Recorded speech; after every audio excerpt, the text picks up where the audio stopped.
Christine Martin vivait le rêve de toutes les filles. Les plus beaux vêtements, les chaussures les plus cool et de l'argent à dépenser. J'étais habituée à posséder de très belles choses.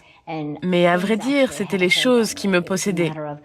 C'était que des très beaux objets, une belle maison, de belles voitures, le country club, les yachts, conduire les vitres baissées pour que les gens puissent te contempler. Mais en coulisses des country clubs et de sa vie de privilège, Christine vivait un cauchemar.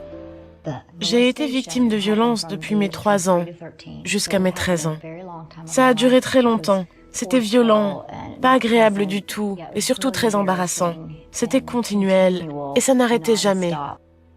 Les abus étaient le fait non pas d'un, mais de 2 hommes de sa famille éloignée.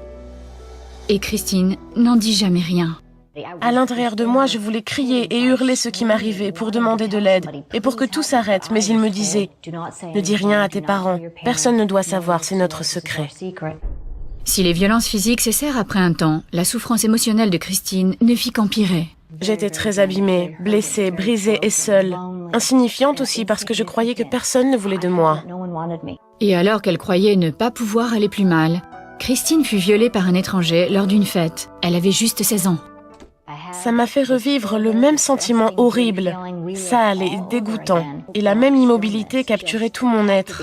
Je me suis assise sous la douche et je me suis fait saigner, tellement j'ai frotté et gratté mon corps. Je me suis arraché les cheveux. Je voulais enlever et me débarrasser de toutes les parties de mon corps que mon violeur avait touchées. J'en ai parlé à une amie et elle m'a dit « N'en parle à personne, c'est une bonne école et avec tes parents, ne fais pas d'histoire. » Alors je n'ai rien dit. Lorsque son père perdit son entreprise, il ne fut plus possible à Christine de cacher sa douleur par un style de vie flamboyant. Elle eut recours à d'autres moyens, la drogue, l'alcool et la promiscuité pour masquer sa peine. En tant que femme, je ne m'accordais aucune valeur. Je n'avais aucun respect pour mon corps. On en avait abusé, alors pourquoi ne pas le donner à qui en voulait? Je me droguais chaque week-end, et lorsque ça m'était possible, plusieurs fois par semaine, je fumais de l'herbe, je me défonçais, je manquais mes cours. Mais un jour, il y eut un grand changement. Elle avait 19 ans et faisait une virée avec une amie. J'ai perdu le contrôle de la voiture. Elle a tourné sur elle-même en un tête-à-queue sur une distance d'environ 50 mètres. Je me rappelle que la voiture vacillait au bord du pont, surplombant le lac. Je me suis dit, « Oh mon Dieu, je vais mourir avec les poissons. » Je ne pensais plus à mes vêtements, je ne pensais plus aux gens, je ne pensais plus à ma famille. J'ai crié, « Seigneur, s'il te plaît, secours-moi !» C'est tout ce que je me rappelle avoir dit. Ma voiture était en flammes, elle vacillait sur le rebord du pont. Et j'ai senti une présence angélique immense, haute comme un bâtiment de 5 étages, très large, massive, grise et très forte, qui a pris ma voiture en plaçant ses mains en dessous pour la soulever du pont et la déposer plus loin sur l'herbe. La portière de ma voiture s'est ouverte et je me rappelle avoir roulé hors de la voiture pour me retrouver sur l'herbe.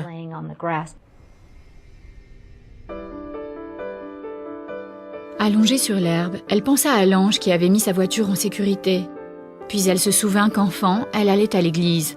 Elle sut qu'il était temps de donner son cœur à Jésus. Je ressentais une paix incroyable que je n'avais jamais ressentie, qui se répandait dans mon corps tout entier et jusqu'à mon âme. Pour la première fois de ma vie, j'ai ressenti que j'avais de la valeur, que quelqu'un se souciait de la femme que j'étais et que j'allais m'en sortir. Ce jour-là a radicalement transformé ma vie. C'est comme si j'étais tombée amoureuse de ce Jésus dont tout le monde avait parlé et que je n'avais jamais connu. Ce jour-là, il est devenu si réel pour moi, tout comme je vous en parle maintenant, que j'ai su que toutes mes douleurs et toutes les tragédies que j'avais traversées n'étaient peut-être pas vaines, qu'à 19 ans, il était toujours temps de trouver un but à ma vie. Je n'allais pas continuer à être cette droguée insipide, brûlant la chandelle par les 2 bouts et utilisant les gens pour le reste de sa vie. Christine est mariée à présent et a un fils magnifique appelé Salomon. Son mari et elle aiment partager ce que Christ a fait dans leur vie.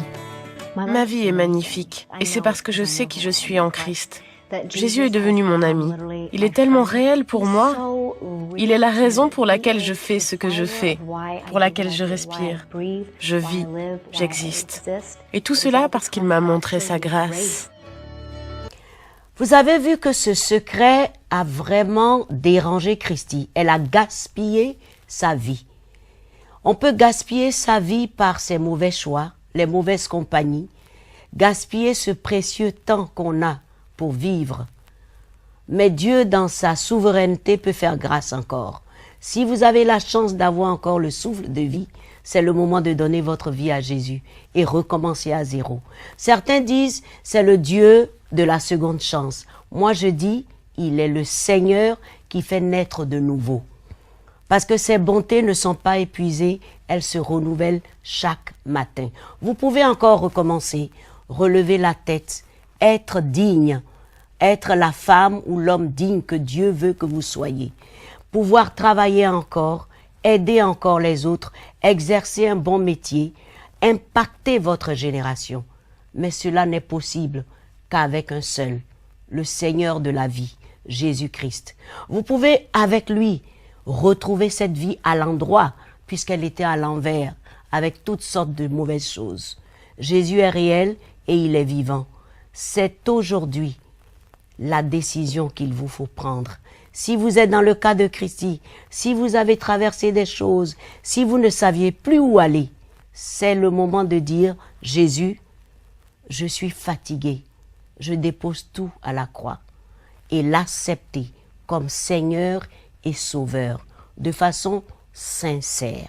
Je vous rappelle sa parole, ses bontés ne sont pas épuisées, elles se renouvellent chaque matin.